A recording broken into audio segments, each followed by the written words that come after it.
네, 우리 하나님 말씀 보겠습니다. 하나님 말씀 신약성경 사도행전 2장 1절로 4절 말씀입니다. 사도행전 2장 1절로 4절 말씀. 신약성경 188면이 있습니다. 우리 한 절씩 교독합니다. 오순절 날이 이미 이름에 그들이 다 같이 한 곳에 모였더니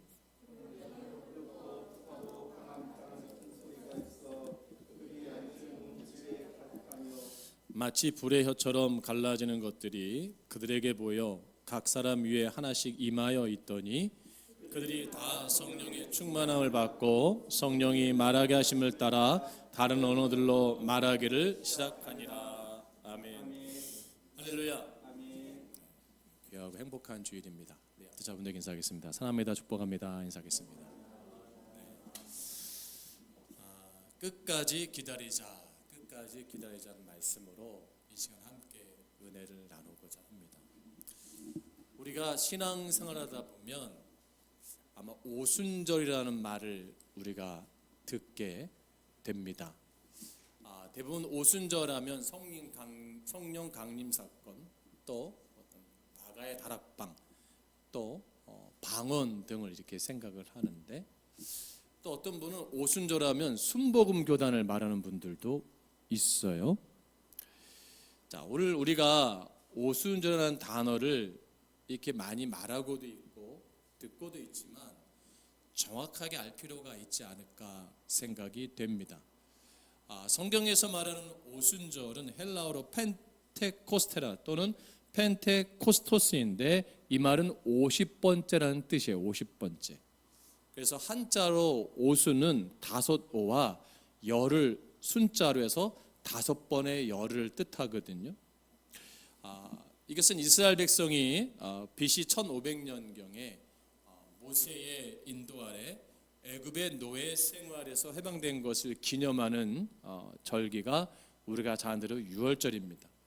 그때 애굽의 모든 장자들이 죽었지만 이스라엘 백성들은 어린 양을 잡아서 그 피를 문설주에 발랐을 때 죽음의 천사, 죽음의 사자가 넘어갔던 그 절기가 유월절이에요. 그래서 그 유월절 후에 유월절로 안식일 다음 날부터 50일째 된 날이 바로 오순절입니다. 구약 시대에는 이 곡물 추수가 시작되는 유월절이 지난 7주 혹은 50일 후에 지켰기 때문에 이 절기를 77절이라고도 했고 오순절이라고도 불렀습니다. 또 그들이 가나안 정착 후에는 보리 추수를 감사한다는 의미에서 맥추절이라고도 불렀습니다. 그러니까 우리식으로 말하면 추수 감사절과 마찬가지예요. 그래서 77절, 오순절, 맥추절은 같은 의미의 표현입니다. 또한 애굽에서 나온 지 50일 후에 시내산에서 모세가 율법을 받은 날이라고 기념하여 지키기도 했습니다. 그러니까 농업적 의미도 가지고 있고요. 또 이스라엘의 역사적 의미도 가지고 있는 것이 바로 이 오순절에 관련된 날입니다. 그러니까 이 오순절은 유월절, 초막절과 더불어 이스라엘 백성의 3대 명절이었습니다. 우리 오늘날 그리스도인들은 교회하면 성탄절, 추수감사절, 부활절을 잘 압니다. 그렇죠? 이게 마치 3대 절기인 것처럼 생각을 해요. 근데 이거는 예수를 믿지 않는 사람들도, 교회 밖의 사람들도 추수감사절을 알고 부활절을 알고 성탄절을 알아요. 근데 교회 밖에 있는 사람들은 오순절은 솔직히 잘 모릅니다. 근데 문제는 뭐냐면 오늘날 교회의 성도들도 이 오순절의 개념을 제대로 알지 못하는 분들이 있는 게 문제가 아닌가 생각이 돼요. 출애굽기 23장 17절 말씀을 보게 되면 모든 이스라엘 남자는 반드시 1년에 3번씩 예루살렘에 있는 성전에 가서 제사를 드렸어야 돼요. 그 3번이 바로 아까 말씀드린 대로 유월절, 오순절, 초막절이에요. 그래서 이 세 절기마다 이스라엘 전국에 흩어져 있는 남자들이 가족들과 함께 예루살렘에 있는 성전으로 가서 예루살렘에 그 많은 사람들이 모여들게 되었는데 1세기 유대인 역사가인 요세푸스는 그 수가 200만 명 이상이었다고 기록을 하고 있습니다. 자, 이제 신약 시대에 이르러서 이 오순절은 더 큰 절기가 됩니다. 왜냐하면 구약 시대는 예루살렘에 흩어져 있던 그 유대인들인데 이제는 뭐예요? 전 세계에 흩어져 있는 유대인들이 이제는 다 오순절이 되면 예루살렘에 순례를 와서 성전에서 제사를 드리는 바람에 이제는 예루살렘 성내가 완전히 사람들로 가득 차게 된 겁니다. 오늘 본문은 이 배경으로 우리가 이 말씀을 이해하고 들여다봐야 됩니다. 오순절날 전 세계에 흩어져 있는 디아스포라 유대인들이 이제 쏙쏙 모여져서 예루살렘 성 전체가 꽉 차 있는데 그 상황에서 1절에 뭐라 그래요? 그들이 다 같이 한 곳에 모였다. 그럼 여기서 그들은 누구를 칭하는 거예요? 그럼 예루살렘에 예배드리는 모든 사람을 칭한가요? 아닙니다. 바로 예수님의 제자들과 예수님을 믿고 따라뒀던 120명을 지칭하고 있습니다. 이들 중에는 11사도와 예수님을 따르던 여인들과 주님의 모친 마리아와 예수님의 동생들도 있었어요. 그러면 이 사람들이 왜 오순절 이 북적거리는 절기에 한 곳에 모여 있을까요? 그들은 제사를 드리러 가야 되잖아요. 그렇죠? 근데 구별된 곳에 모였어요. 이들은 예수님이 부활하신 후에 40일 동안 예수님이 이 땅에 계시다가 승천하시기 직전인 감난원에서 제자들과 500의 사람들이 마지막 시간을 보내는 것을 우리가 알 수가 있습니다. 예수님이 부활 승천하시기 전에 그 제자들에게 부탁하셨던 말씀이 뭐예요? 너희는 예루살렘을 떠나지 말고 약속하신 것을 기다리라고 말씀했어요. 떠나지 말고 기다려라. 그리고 제자들이 보는 가운데서 승천하셨어요. 특별히 누가복음 24장 48절 49절에는 부활하신 예수님께서 제자들에게 나타나셔서 하신 말씀이 이렇게 되어 있는데 너희는 이 모든 일의 증인이라. 볼지어다 내가 내 아버지께서 약속하신 것을 너희에게 보내리니 너희는 위로부터 능력으로 입혀질 때까지 이 성에 머물러라. 능력이 입힐 때까지 성에 머물러래요. 그 성이 어디예요? 바로 예루살렘이에요. 예루살렘은 예수님께서 로마 병정들에게 붙잡혀서 십자가에 처형을 당하신 곳입니다. 그럼 제자들이 그곳에 있는 것 자체만으로도 뭐예요? 굉장히 위험한 거예요. 그 장소에서 그것을 내가 자리를 지킬 수 있다는 것은 생명이 위협당할 수 있는 어려운 상황인 거예요. 그 상황에서 120명이 모인 거죠. 그러니까 기록에 보면 다락에 모였다고 했는데 2층입니다. 2층 구조가. 근데 2층이 이렇게 보면은 구조상 그 사람들이 많이 보일 만한 큰 어떤 건물이에요. 근데 이 다락이 성전에 있는 한 다락인지 마지막 유월절을 주님께서 지키시고 최후의 만찬을 했던 마가의 다락방인지 확실한 기록은 없습니다. 근데 이 다락방의 소유자는 굉장히 부자였을 거예요. 그 크게 사람 들어갈 수 있는 장소였으니까. 그러니까 마가의 다락방이라는 것은 우리가 좀 조심스럽게 표현할 필요가 있어요. 근데 중요한 것은 예수님이 말씀하신 대로 예루살렘을 떠나지 않냐고 이 한 다락방에 120명의 사람들이 모여 있다는 거예요. 이유는 단 하나예요. 뭐요? 약속을 기다린 거예요. 주님의 말씀을 그대로 받아들인 거예요.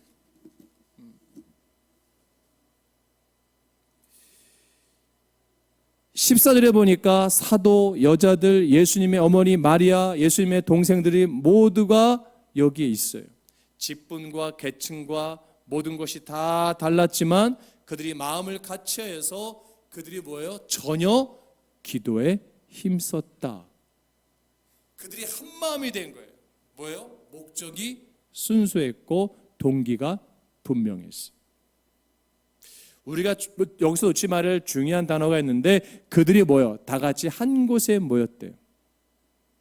성령의 모인 곳에 임합니다. 우리가 지금 예배하러 모였잖아요. 할렐루야. 여러분 순수한 마음으로 오셨잖아요. 순수한 동기로 오셨잖아요. 근데 중요한 건 뭐예요? 그들도 동일하게 순수한 마음, 순수한 동기로 그들이 주님이 말씀하신 약속하신 그 성령을 기다리면서 사모하면서 기도한 거예요. 그러니까 성령이 임한 거죠. 오늘 여러분들이 교회로 오실 때 순수한 마음으로 오셔야 돼요. 깨끗한 마음으로 오셔야 돼요. 그리고 은혜 받을 목적으로 오셔야 돼요. 그 모임일 때 주님이 교회되게 하신 성령의 말씀을 들을 줄로 믿습니다. 은혜셔야 될 줄로 믿습니다. 근데 그렇지 않은 교회들도 있어요. 순수한 목적으로 오자는 분들도 있어요. 교회에. 정치적 목적, 여러 가지 어떤 상황적인 거, 나에게 도움되는 거, 여러 가지 이해태산에 맞게 교회를 오는 분들도 있어요. 그러니까 그런 분들은 돌아갈 때 뭐예요? 은혜를 받지를 못해요. 참 쉽지 않아요. 여러분, 건물이 화려하고 웅장하고 사람이 많이 모였다고 해서 능력 있는 게 아니에요. 120명이 모였지만 그 장소가 다락방이었지만 그들이 마음을 모으고 한 뜻이 했을 때 성령이 임한 것처럼 우리가 비록 연약하고 부족한 환경과 사람의 모임일지라도 우리의 마음이 같아지고 우리의 생각이 같아지면 이것이 뭐예요? 성령을 경험한 자 될 줄로 믿습니다. 그게 중요한 거예요. 그들이 한 마음으로 모여서 기도를 하고 문을 걸어 잠그고 기도할 때 그 기도 시간에 기도했다고 그날 바로 응답했을까요? 아닙니다. 열흘이 지난 거예요. 열흘. 우리가 인내의 시간이 있잖아요. 기도해도 여러분 열흘 동안 그 속에서 밖에 나가지도 못하고 거기서 그냥 어떻게 제대로 음식을 먹었겠습니까? 기도했다? 보통 일이 아니에요. 그러니까 은혜를 받으려면 어떻게 해야 돼요? 기다리는 거예요. 은혜를 받으려면 포기하지 않는 거예요. 은혜를 받으려면 인내할 수 있어야 돼요. 할렐루야. 그리고 여기서 또 하나 중요한 게 있어요. 예수님이 부활하신 것을 500명이 목격했잖아요. 부활 승천자에게 500문들에게 보이셨잖아요. 그렇죠? 그러면 지금 모인 사람이 몇 명이에요? 120명이에요. 나머지 380명 어디 갔어요? 저는 여기서 좀 380명에게 좀 주목해 보고 싶어요. 그들도 예수를 믿던 1세기에 믿음이 뜨거웠던 사람들 아닙니까? 은혜 받았던 사람들 아니에요? 그리고 부활하신 일을 봤어요. 야, 그러면 아니 이 성령을 기다리고 말씀하신 그 말씀을 들었을 때 저는 적어도 500명이 아니라 한 2,000명 와야 되지 않을까? 왜냐? 가족, 친척, 부모님, 형제 다 데리고 와야 되는 거 아니에요? 예수님 부활 승천하는 모습까지 봤는데 할렐루야. 근데 어디 갔어요? 380명. 현실에서 비겁해진 거예요. 모여 있다가 이건 완전히 도간에 든 짓처럼 로마의 병정들에게 체포당할 것이라고 생각한 거예요. 잘못했다가는 예수 믿다가 죽을 수도 있구나. 예수님처럼 십자가에 달릴 수도 있구나. 불안한 거예요. 공포가 온 거예요. 이해타산이에요. 계산적인 거예요. 그리고 이 상황에 있으면 내가 불이익을 당할 거라고 생각을 한 거예요. 약속을 기다리지 못했어요. 장가간 사람도 있었을 거고 시집가는 사람도 있었을 거고 소파하는 사람도 있었을 거고 여러 가지 상황 속에서 이런 속에서 다 합당한 이유가 있을 거예요. 근데 그들은 뭐예요? 성령 받지 못했어요. 부활은 목격했지만 성령을 경험하지 못했어요. 오늘날 우리가 그리스도를 가운데 구원을 경험하고 예수의 십자가의 부활의 능력을 믿지만 성령 받지 못한 성도가 많아요. 왜요? 자기 유혹 앞서는 거예요. 기다리지를 못해요. 인내하지를 못해요. 자기의 옳은 소견에 이끌려 살아가요. 여러분 다 이야기를 들어보면 이해가 돼요. 그리고 충분히 공감이 돼요. 그러나 여러분 이해되고 공감된다고 해서 능력 있는 게 아닙니다. 은혜를 받으려면 타협하는 게 아니에요. 결단하는 겁니다. 그럼 결단이 뭘까요? 팔을 잘라내는 걸까요? 아닙니다. 내가 가지고 있는 것을 내려놓을 수 있는 용기예요. 할렐루야. 여러분 주일날 교회 오셨잖아요. 여러분 대단한 용기를 갖고 오신 거예요. 아멘. 왠지 아세요? 여러분 오늘 일해 보세요. 휴일 수당이 더 많잖아. 네? 오늘 날 좋잖아요. 비 오다가 뭐좀 쨍 떴잖아요. 어제 뉴스 보니까 전남 강진인가 수국 축제 하더라고요. 수국 축제, 수국. 와, 우리 아내가 목사님 가고 싶어요. 게다가 나도 가고 싶네. 주말에 수국 축제를 해요. 여러분 수국 축제 안 가시고 오셨잖아요.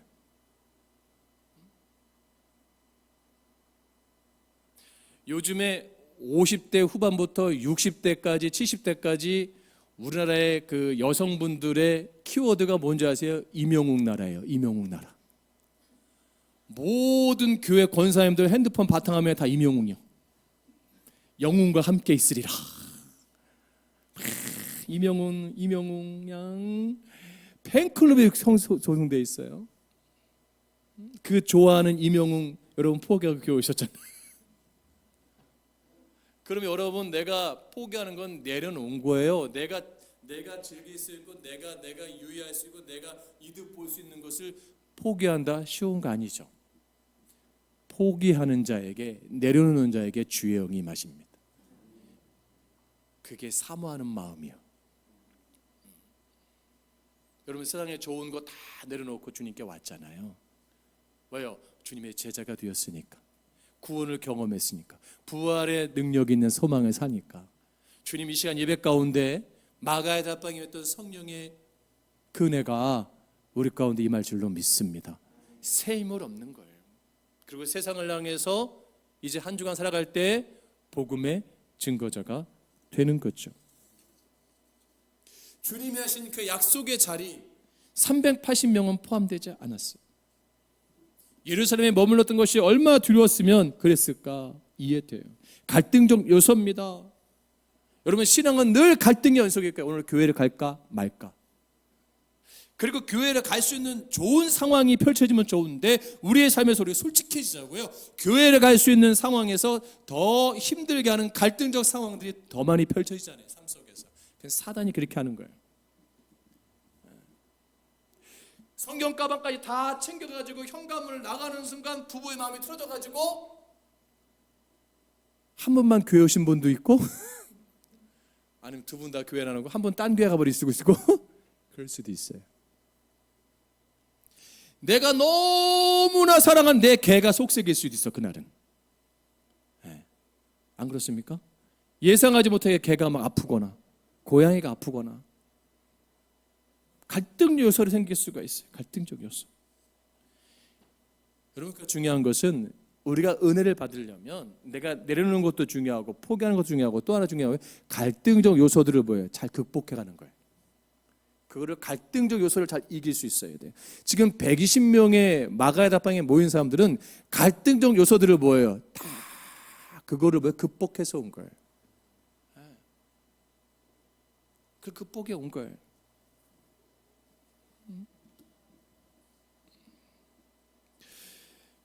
주님께서 말씀하신 하나님께서 보내실 나보다 내 뒤에 오시는 이의 그 능력을 그들은 뭐예요? 오로지 순종한 거예요. 그냥 말씀에 순종하고 단순한 거예요. 여러분 믿음은 단순한 겁니다. 복잡한 게 아니에요. 말씀은 아주 단순한 거예요. 그리고 분명한 거예요. 선명한 거예요. 그들은 약속하신 성령을 기다리기 위해서 오로지 뭐예요? 기도에 힘쓴 거예요. 변함없이 끊임없이 신실하게 성실하게 기도한 거예요.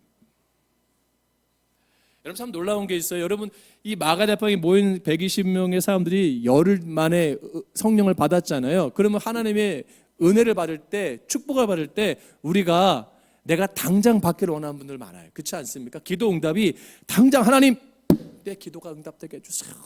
저도 그래요. 우리 소망교회가 빨리 부흥되게 해주세요. 빨리 이렇게 은혜 받게 해주세요. 기도해요. 근데요 하나님은 바로 응답하실 때도 있지만 때로는 5년, 때로는 10년, 때로는 15년, 20년, 30년 아니면 내가 임종할 때쯤에 응답하실 수도 있어요. 중요한 건 뭐예요? 포기하지 않는 거예요. 그게 성실한 거예요. 낙담하지 않고 좌절하지 않고 내 기도의 자리, 내 순종의 자리, 내 은혜의 자리를 뭐예요? 지키는 거예요. 여러분 지금 우리 교회가 확 부흥되는 게 좋습니까? 아니면 가면 갈수록 100년 뒤에 더 부흥하는 교회가 됐으면 좋겠습니까? 저는 100년 뒤에 더 큰 부흥되는 교회 되기를 바랍니다. 지금 엄청나게 부흥된 교회가 100년 뒤에 없어질 수 있어요. 우리 그런 생각을 가져야 돼요. 그럼 우리 여러분들이 교회를 위해서 기도하는, 부흥을 위해서 기도하는 거, 내 자녀를 위해서 기도하는 것이 반드시 하나님 때가 되면 뭐예요? 이루어지는 거예요. 중요한 건 뭐예요? 포기하지 않는 거예요. 끝까지 기다리는 거예요. 끝까지 기다리고 참는 자들에게 뭐예요? 주님은 역사하시는 거예요. 그들에게 뭐라 말하는 거예요? 잘하였도다 착하고 충성된 종아. 이 달란트의 비유에 이 칭찬을 듣는 거예요. 왜 우리가 삶에서 능력을 경험하지 못합니까? 너무나 빠른 포기를 하기 때문이에요. 여러분 기도가 중단됐습니까? 기도의 제목이 다시 살리세요. 할렐루야. 다시 살리세요. 목사님 제가 좀 이제 나이가 너무 많아서. 아니에요. 다시 살리세요. 그 기도하기엔 제 사업이 너무 지금 힘듭니다. 다시 하세요. 목사님 제가 그거 기도하기엔 내 자녀와 너무 멀어져 있습니다. 다시 하세요. 목사님 제가 그 기도하기엔 우리 부부가 너무 지금 힘듭니다. 다시 기도하세요. 제가 그 기도하기에 다시 내가 교회 나가기 너무 힘듭니다. 다시 하셔야 돼요. 내 건강이 너무 안 좋아서 다시 하세요. 할렐루야. 그거를 다시 할 때에 중요한 것은 뭐예요? 하나님의 은혜를 경험한다는 거예요. 중요한 것은 내가 너무 빠르게 포기하기 때문에 하나님의 능력을 경험하지 못하는 거죠. 중요한 것은 뭐예요? 그러니까 중요한 것은 내가 내 마음대로 되지 않는 상황, 내 마음대로 안 되는 일, 가정의 일, 사람과의 관계, 신앙적인 거 여러 가지 내 마음대로 안 되잖아요. 중요한 것은 뭐예요? 그래도 뭐예요? 내 마음대로 안 되는 상황일지라도 하나님을 신뢰하고 하나님을 바라하고 하나님을 의지하는 것을 포기하지 말라는 거예요. 그러면 이루어지는 거예요. 그러니까 중요한 것은 이 120명의 이 사람들에게 우리가 본받을 건 뭐예요? 포기하지 않고 낙담하지 않고 끝까지 모였고 자리를 지켰고 중요한 것은 뭐예요? 적극적으로 기다린 거예요. 할렐루야. 끝까지 기다린 거예요. 여러분 기다리세요. 할렐루야. 포기하지 말고 기다리면 하나님이 역사하십니다.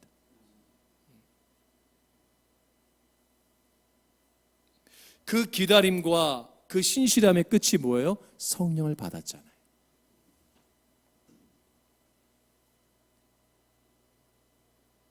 아무 증거도 없고 손에 잡히지도 없고 경험해 보지도 못했고 성령을 받아본 적도 없잖아요.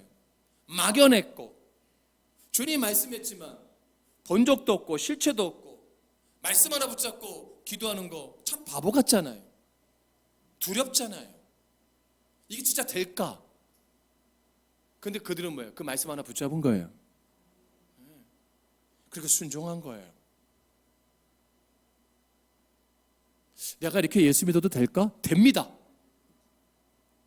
할렐루야. 중요한 건 내 믿음이 없음이 문제죠. 내가 이렇게 기도될까? 됩니다. 주님은 살아계세요. 중요한 건 내 믿음이 연약하기 때문에. 주님이 병든 자를 고칠 때 뭐라고 했어요? 내 믿음대로 될지어다. 될까? 됩니다.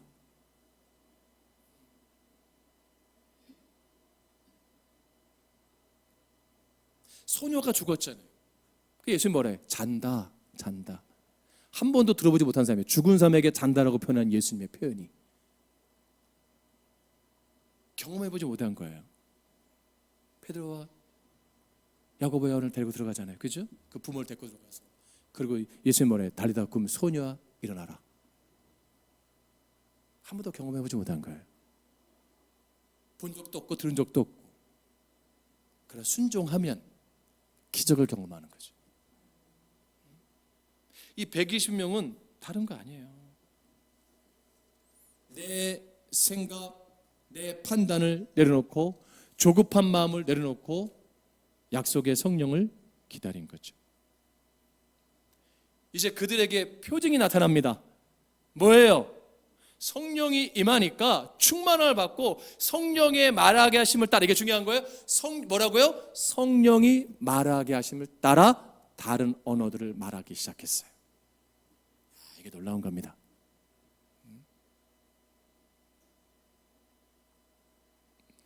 왜 성령께서 그 120명에게 각기 다른 언어들을 다 주셨는가라는 거예요. 그렇지 않습니까?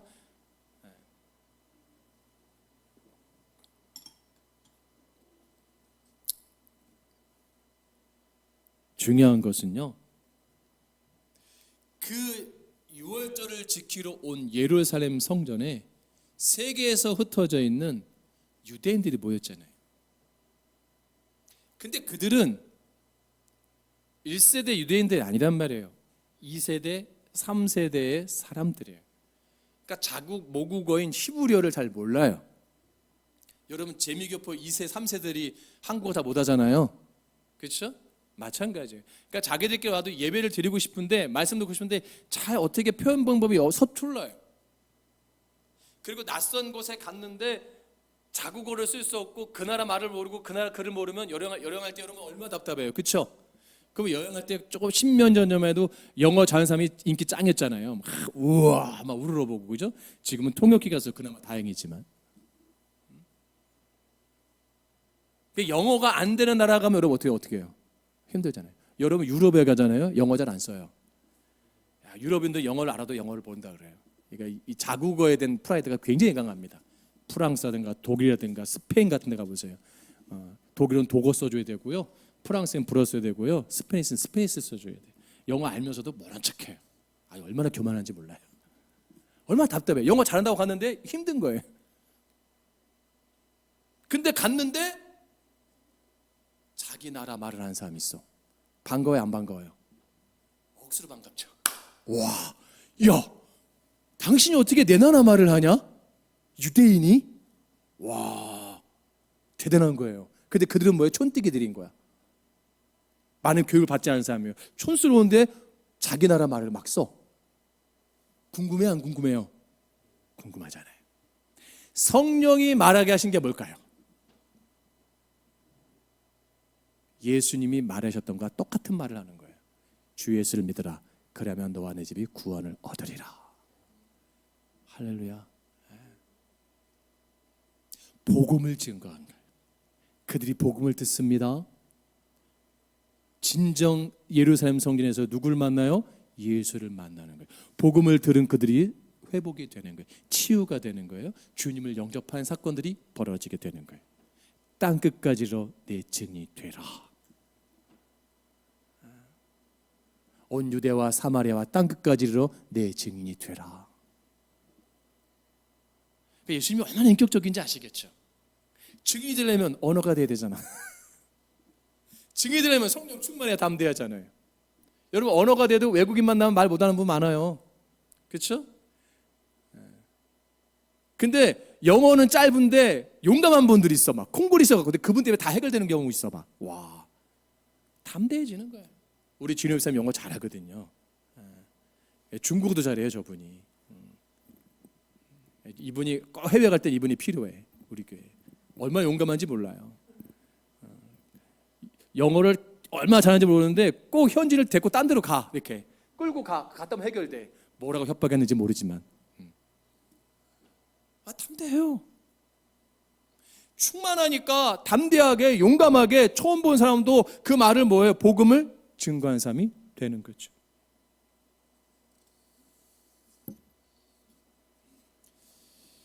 여러분 그래서 복음이 어떻게 확장됩니까? 여러분 9절로 11절 말씀 보세요. 이게 놀라운 사실입니다. 성경은 역사적 사실이기 때문에 역사적 사실을 기록하고 있는 거예요. 9절로 11절 말씀 시작. 우리는 바데인과 메데인과 엘람인과 또 메소포타미아, 유대와 갑바도기아, 본도와 아시아, 부르기아와 밤빌리아, 애굽과 및 구레네에 가까운 리비아 여러 지방에 사는 사람들로부터 사람들과 로마로부터 온 나그네 곧 유대인과 유대교에 들어온 사람들과 그레데인과 아라베인들이라 우리가 다 우리의 각 언어로 하나님의 큰 일을 말함을 듣는도다 하고 아멘. 이 지역을 5군데로 구분할 수 있는데 바데, 메데, 엘람, 메소포타미아, 지금의 이란, 이라크, 인도까지 포함한 지역이에요. 유대는 지금 있는 지역이고 거기를 중심으로 갑바도기아, 본도, 아시아, 부르기아, 밤빌리아, 소아시아로 불리는 지금의 터키 지역입니다. 구레네, 리비아는 북아프리카이고 로마와 그레데는 유럽 쪽이고 아라비아는 그야말로 아라비아 반도의 지역이에요. 그러니까 세계의 대부분에 포함하는 지명들이에요. 그러니까 이 세계 언어를 그들이 120명이 뭐야? 다 쓴 거예요. 그리고 성령 충만했던 그 제자들과 120명의 그 증거하는 진리를 자신들의 언어로 듣게 됩니다. 성령이 교회되게 하신 말씀을 들을지어다. 똑같 귀 있는 자는 듣게 되는 거예요. 복음은. 전 여러분에게 권면합니다. 예루살렘의 유월절 지켰던 200만 명의 사람들은 성령을 경험하지 못했어요. 그렇죠? 그들은 소수였습니다. 120명. 또 500명의 문도가 예수님의 부활을 보았지만 380명은 참여하지 못했어요. 인천시 인구가 한 300만이 됩니다. 300만이 다 예수할까요? 모릅니다. 그럼 이 인천시의 기독교인이 얼마나 될까요? 예를 들어서 500명 정도 되는 많은 사람이 있을 겁니다. 그렇죠? 300만 중에 적어도 한 5, 60만 명은 예수 믿는 사람들 아니겠어요? 그렇잖아요. 그렇죠? 아무리 안 믿어도.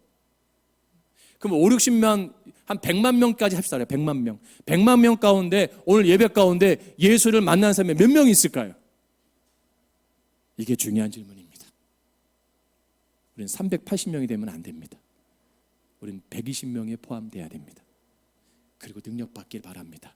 성령 받아서 여러분 가정도 살리고 이웃도 살리고 민족도 살리고 교회를 세우는 그런 멋진 믿음의 주인공 되길 바랍니다. 이 시간 성찬에 참여함에 있어서 느슨해지고 게을러졌던 연약했던 끈기 없고 신실하지 못했던 그러한 신앙이 있었다면 다시 회복되어지고 다시 치유되는 복 있는 시간 또 은혜 시간 되기를 주의 이름으로 축복합니다. 기도합니다.